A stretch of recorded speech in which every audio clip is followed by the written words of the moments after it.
parle des animaux avec vous, Camille. Alors, je ne vais pas redire tout le titre, c'était trop long. On va dire éducatrice canine. Et aussi Mais c'est important, comportementaliste. comportementaliste médiateur. Médiateur. Alors, c'est quoi la différence entre éducateur et comportementaliste médiateur? Alors, éducateur canin, c'est plutôt l'instituteur pour chien. Donc, on va lui apprendre des choses, on va l'emmener à l'école. Qu'il soit obéissant, quoi. Voilà, exactement. Et puis, comportementaliste médiateur, c'est plutôt le psychologue pour chien, où on va chercher à comprendre ce qui fait que l'animal a des problèmes de comportement. Parce que ça, c'est votre métier, Camille. Exactement, Vous allez chez les gens quand il y Oui. a un problème de comportement au sein de la famille avec l'animal. tout à fait. Est-ce qu'on peut dire que vous êtes un peu un mélange entre Super Nanny et Pascal le grand frère, C'est un mais peu ça, pour ça, les C'est ses animaux? références, C'est un petit peu ça. j'adore, c'est ses émissions préférées. Mais je C'est crois un que peu Camille, ça. c'est ça. Ouais, Vous c'est ça. définissez vous-même comme un peu Super Nanny qui C'est vient ça. régler les conflits. C'est ça, on va passer par une phase d'observation, on va analyser l'environnement pour trouver les causes du problème de comportement, et puis après, on va passer au mode solution mais comportementale. On écrit les règles au tableau. Il s'ennuie, hein. On est soporifique parce que là, c'est l'heure de la sieste. Mais non, ça veut dire que c'est c'est bien, comme, je pense. c'est comme Super Nanny ou Pascal le grand frère, c'est ça? C'est souvent le problème des maîtres? Oui, souvent. Ouais, souvent. Ah, C'est de leur bravo faute, Pierre. Bah, bravo. c'est souvent le problème des Pierre parents. est un fin psychologue lui aussi. Bien sûr. Oui, c'est ça. Il va venir vous aider dans les familles. Qu'est-ce qui peut faire que... Alors, il y a les maîtres, mais qu'est-ce qui peut faire qu'un animal n'a pas un bon comportement ou un comportement difficile? Alors, première chose, la génétique, il y a une part de prédisposition génétique. Donc, ça peut malheureusement influencer un petit peu le comportement du chien, mais on n'en prend que vraiment peu en considération au niveau de la génétique. Ensuite, c'est le passé, les traumatismes possibles, et puis surtout l'environnement du chien. Et en dernière chose, l'humain. L'humain qui, lui, s'il est malade, s'il a un problème, s'il est agoraphobe ou autre, peut transmettre ce problème émotionnel, par exemple, à l'animal.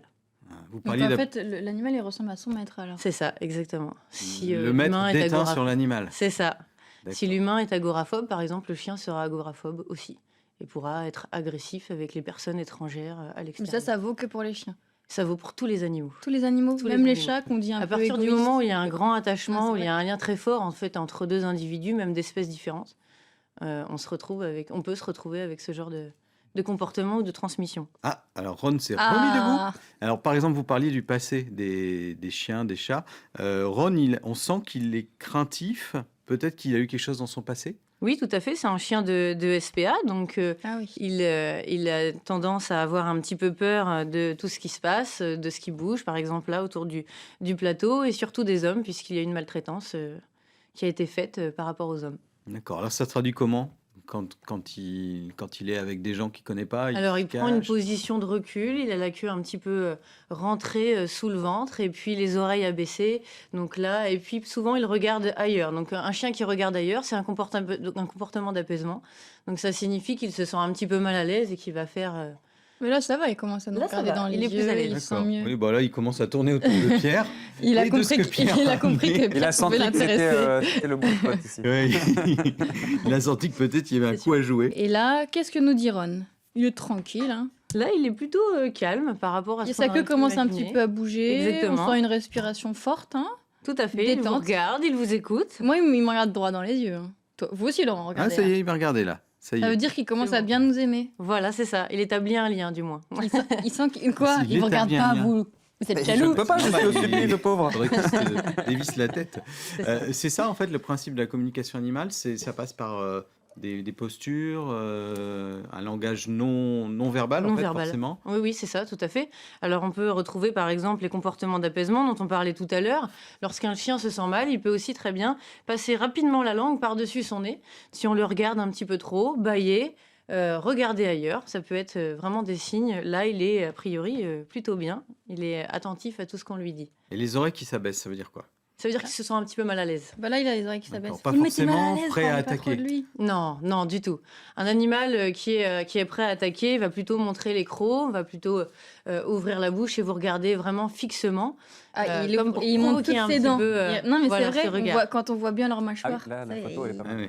Voilà, Oui, c'est ça. Ah, bah oui, là, bah on là, est lui, c'est déjà... clairement- Exactement ça. Là, on n'est pas super bien. Là, je oui. pense Donc qu'il y a un là, message. Hein. C'est un comportement de menace qui est assez universel. Hein. Toutes les espèces sont capables de le comprendre, autant l'humain que les chats ou autres.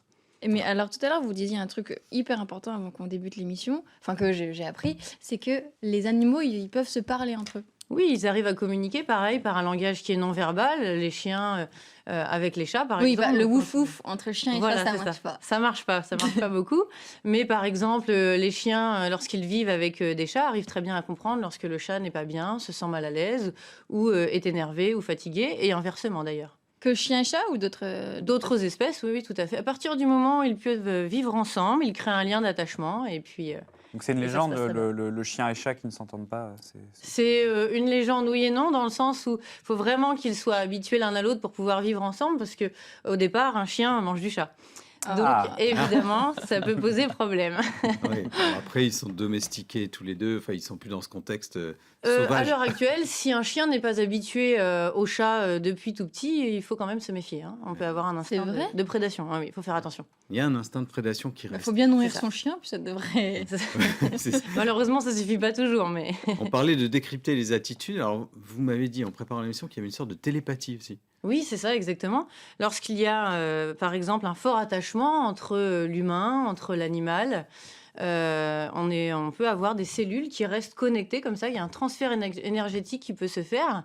Et il n'est pas rare, moi j'observe souvent un cheval qui devient claustrophobe parce que l'humaine qui s'occupe de lui est claustrophobe elle-même, par exemple. J'ai aussi suivi, il y a un petit équel, il n'y a pas longtemps, directement, qui a tout de suite perçu la dépression de son humaine, hein. Je dis pas maîtresse volontairement, ça implique un petit peu une notion d'esclave qui me gêne un petit peu, mais qui tout de suite, il a ressenti cette dépression et lui-même est tombé en dépression. Il a arrêté de manger pendant plusieurs jours, il n'arrivait plus à dormir, des choses comme ça. Là, il faut envoyer le psychologue pour animal, là, parce que c'est.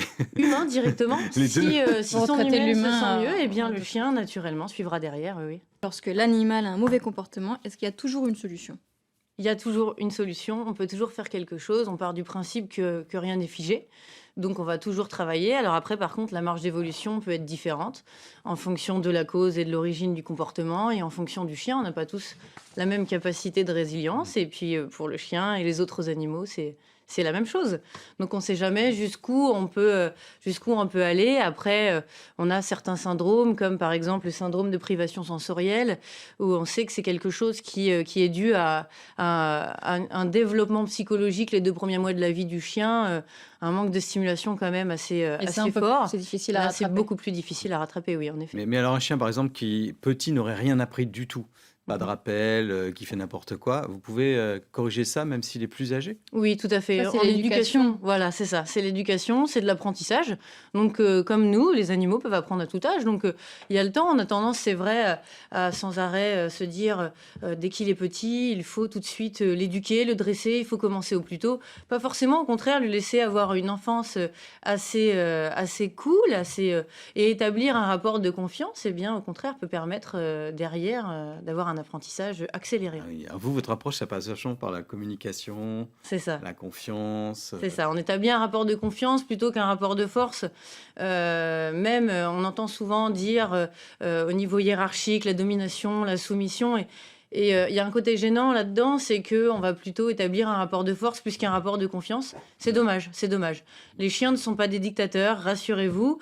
On peut très bien tolérer des choses, le laisser monter sur le canapé, se faire plaisir, sans que derrière il y ait des conséquences. Mais quand un chien a mordu, par exemple, c'est peut-être Ah oui, là, compliqué, c'est du. Ça dépend, ça dépend. Il faut trouver toujours l'origine du problème, la cause du comportement, mais bien souvent, lorsqu'ils mordent, c'est qu'il y a une raison. Peut-être que le chien s'est senti mal, qu'il était stressé, qu'il était peut-être sensible à ce moment-là par rapport à son vécu. Et puis, on va faire en sorte de comprendre, d'éviter ce genre de situation.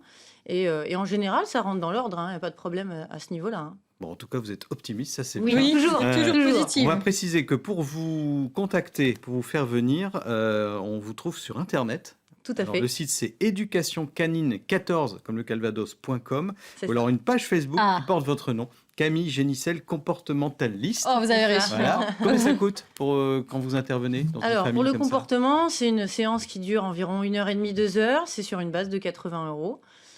Et puis, après, on peut établir, selon le comportement, les problèmes et des séances de coaching, environ 1 heure par semaine. D'accord, bah merci beaucoup Camille.